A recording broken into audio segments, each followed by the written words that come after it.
Hello everyone and welcome back to Exploring the North Shore.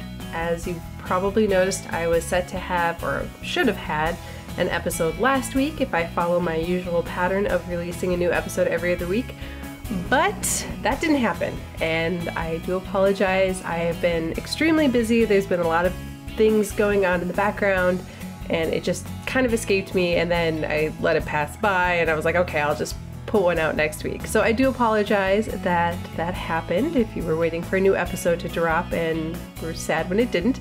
But here I am back with another new episode.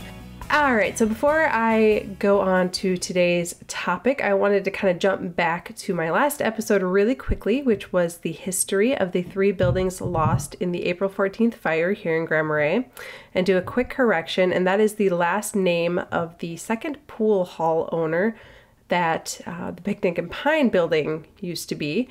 And I had said it was Bison, and the actual last name is Bryson. That's B-R-I-S-S-O-N. So I do apologize for that. It was pointed out to me that that was incorrect. I did update that in the article. So if you go onto the Exploring the North Shore website, you can find the article about those 3 buildings under the history category. So take a look there if you want to read. I have a lot of stories that I was actually able to get from some of the past employees and the relatives of the people who owned those buildings beforehand, and threw in some quotes and some stories. So a nice little follow-up to that story.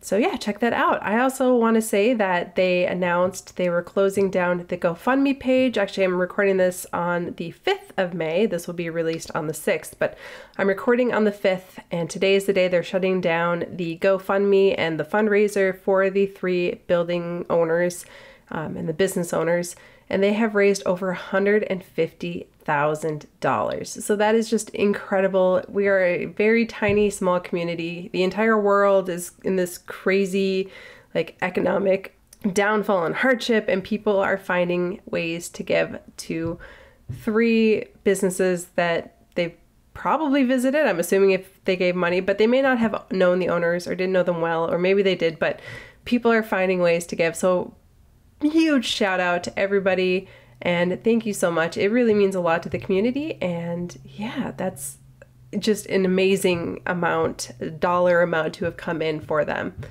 So okay, moving on now to this week's episode. On today's episode of Exploring the North Shore Solo History Lessons, we're going to be learning about Father Baraga and Father Baraga's Cross.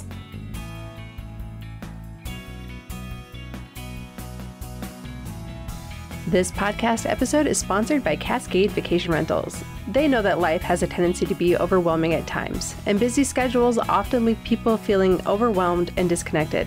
That's why they're here, to offer you the space and opportunity to reconnect to what's important. Cascade Vacation Rentals has one of the largest selections of privately owned vacation rental homes and cabins on Minnesota's North Shore of Lake Superior, from Duluth to the Canadian border. Their team is there to help you and your family or small group enjoy a vacation you'll remember for years to come. Visit them online at www.cascadevacationrentals.com, and don't forget to use promo code PODCAST for the largest % off discount available at any given time.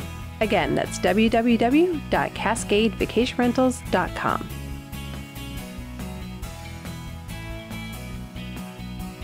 So just outside the town of Schroeder, you'll notice a little sign that points to the lake, towards the lake, depending on which way you're coming from. It'll either point left or right, but it says Father Baraga's Cross. It doesn't really mention anything else about it. And if you turn right on that road, you're going to be following along the Cross River on your right, and you're going to have a bunch of houses that people actually live in. This is a neighborhood on your left. When you hit the end of that road, you're going to notice at the end of a walkway to your right is a granite cross. And that, of course, is the cross known as Father Baraga's Cross. So there is a plaque on Father Baraga's Cross that tells the story of the cross. And this is the story that I've heard told over and over again while discussing Father Baraga. And the plaque reads, Father Frederick Baraga, learning of a possible epidemic afflicting the Indians at Grand Portage in 1846, set out on a small boat from Madeline Island in Wisconsin with an Indian guide. An unexpected storm threatened them, but their lives were spared when they were blown over the sandbar and into the quiet mouth of Cross River. In Thanksgiving, they erected a small wooden cross at the site, which was later replaced by this granite one.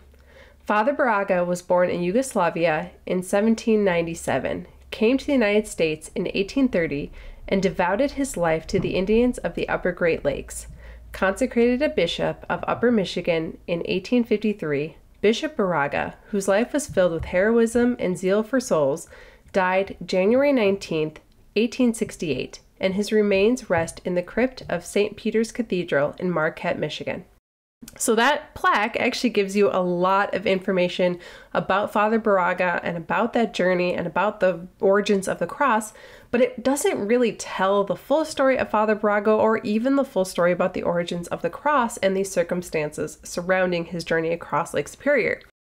So I decided to dig into this a little bit more, and I found more information in some guidebooks that described the reason why Father Baraga chose to take the shortcut over Lake Superior in a small boat. Because anyone who knows anything about Lake Superior knows that the lake can be treacherous even on a good day. So crossing in a small boat, which I've seen it referred to as an 18-foot canoe, which is not a very big canoe, is obviously risky at best. So why take the risk?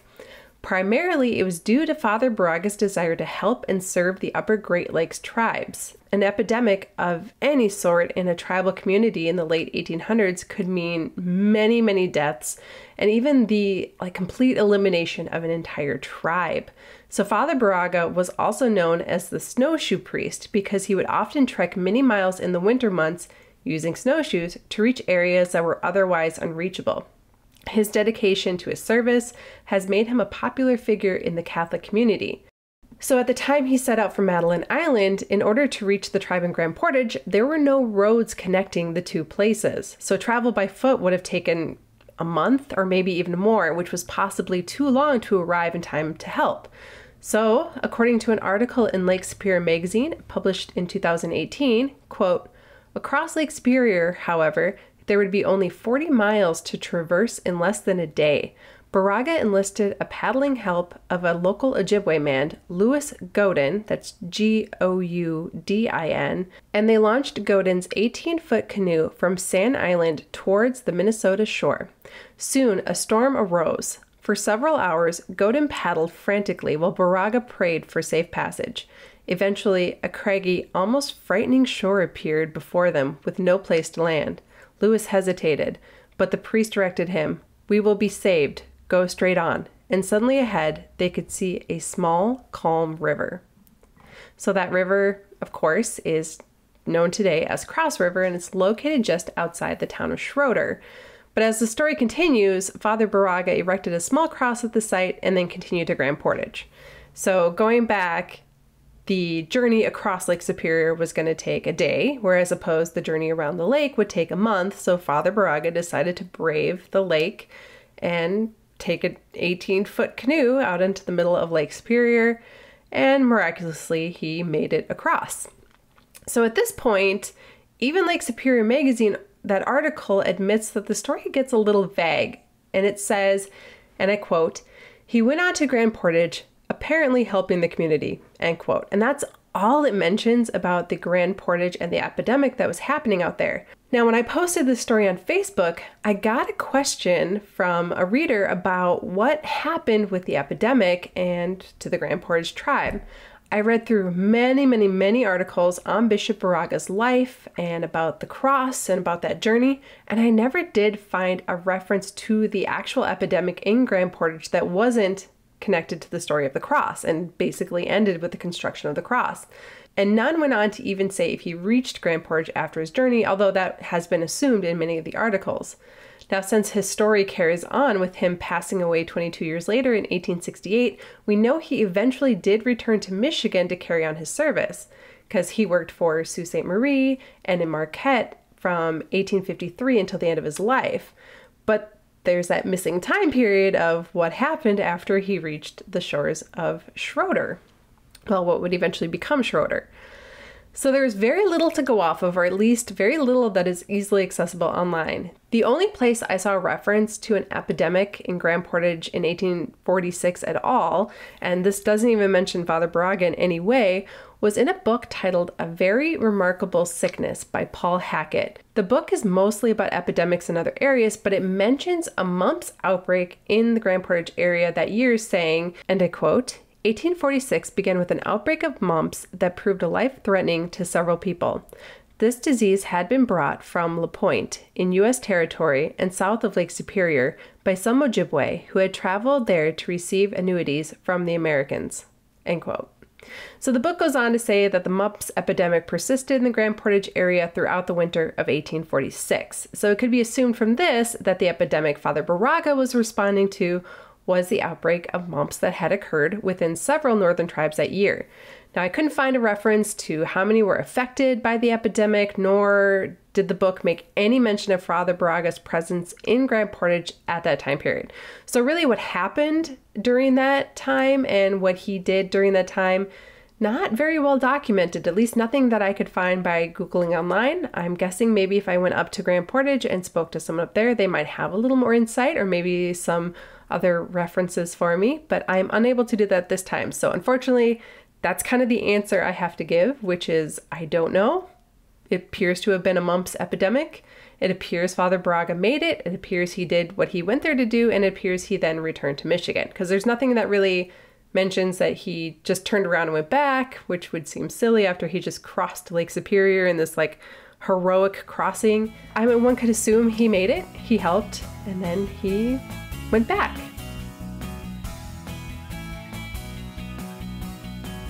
Exploring the North Shore is sponsored by The Big Lake. The Big Lake is an approachable art gallery and gift shop located in the beautiful harbor town of Grand Marais, Minnesota, as well as online at thebigLakeLife.com. The Big Lake provides a beautifully curated and fun shopping experience to complement your North Shore adventures with artists and products that reflect the culture, values, allure, and lifestyle of the North Shore. Shop online at www.thebigLakeLife.com and use promo code EXPLORE for 15% off your first online order.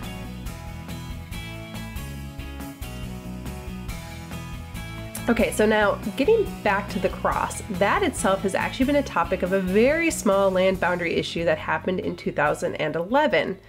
That year, it was discovered that the granite memorial cross was actually sitting on private property and not the land that was owned by the Catholic Diocese of Duluth, according to a May 2011 article in the Cook County News Herald titled "Schroeder Endorses Changes in Baraga Cross Memorial" by Brian Larson. The article says that while the landowners, Skip and Linda Lamb, who you might know if you're a frequent visitor to the North Shore, they are the owners of Lamb's Resort in Schroeder. The article said they had no issues with the cross being located on their land, but the diocese made the decision to move the cross for liability reasons.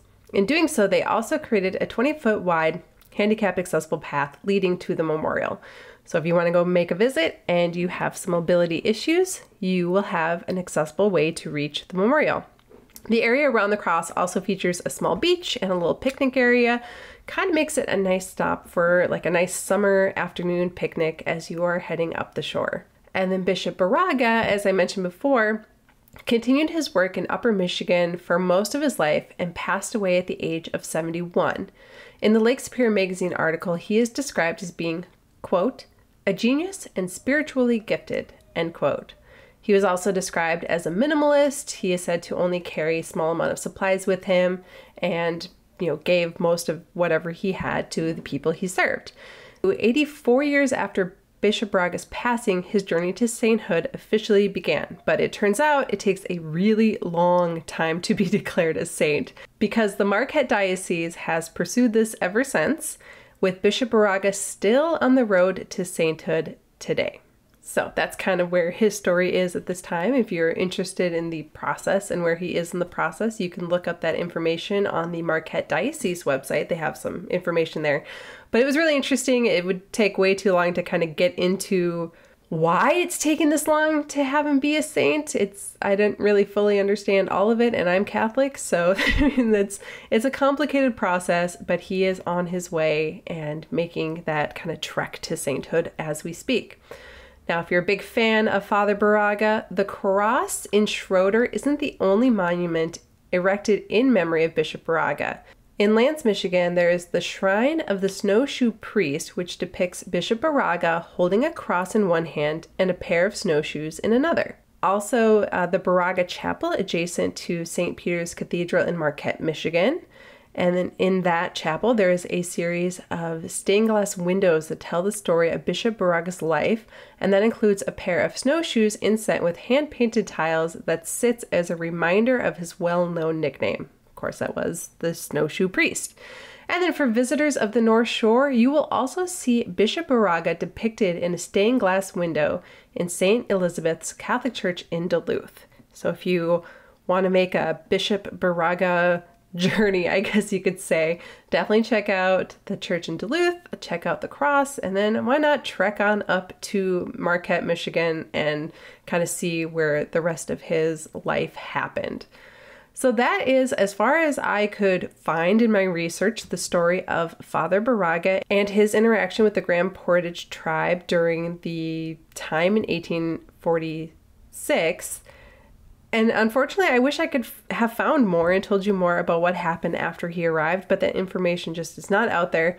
Maybe someday I will find it, and if I do that, I will update the article on the Exploring the North Shore website so you can see it there. So that's it, and I thank you for tuning in, even though I neglected to post a new episode of this show last week. Again, I do apologize. It's been a crazy couple of weeks, as I'm sure many of you can relate to. Things changing every day. We are preparing to reopen Cascade Vacation Rentals this week and have now pushed that to a couple weeks out to May 18th. So that's been one crazy thing that happened. And then just trying to kind of get everything moving again. And yeah, thank you for tuning in. And I will plan to be back in 2 weeks. And I'm hoping that when I come back in 2 weeks, I will be coming back with Martha. And we will be doing the bucket list episode that I feel like I've been talking about now for months. We've both been writing it. We've both been working on it. In fact, she said her bucket list changed completely during the stay-at-home time because she had a lot of time to just kind of sit around at home thinking and kind of contemplating what she wants to do. And in fact, the two of us are even planning a big trip of some sort sometime this fall if we can, just to kind of get out there. And maybe we will take you along for that trip when we figure out where and when and how. So yeah, that's what's happening in the background here. I hope everybody is well, and I hope you are all staying safe. And I will see you again in a couple of weeks.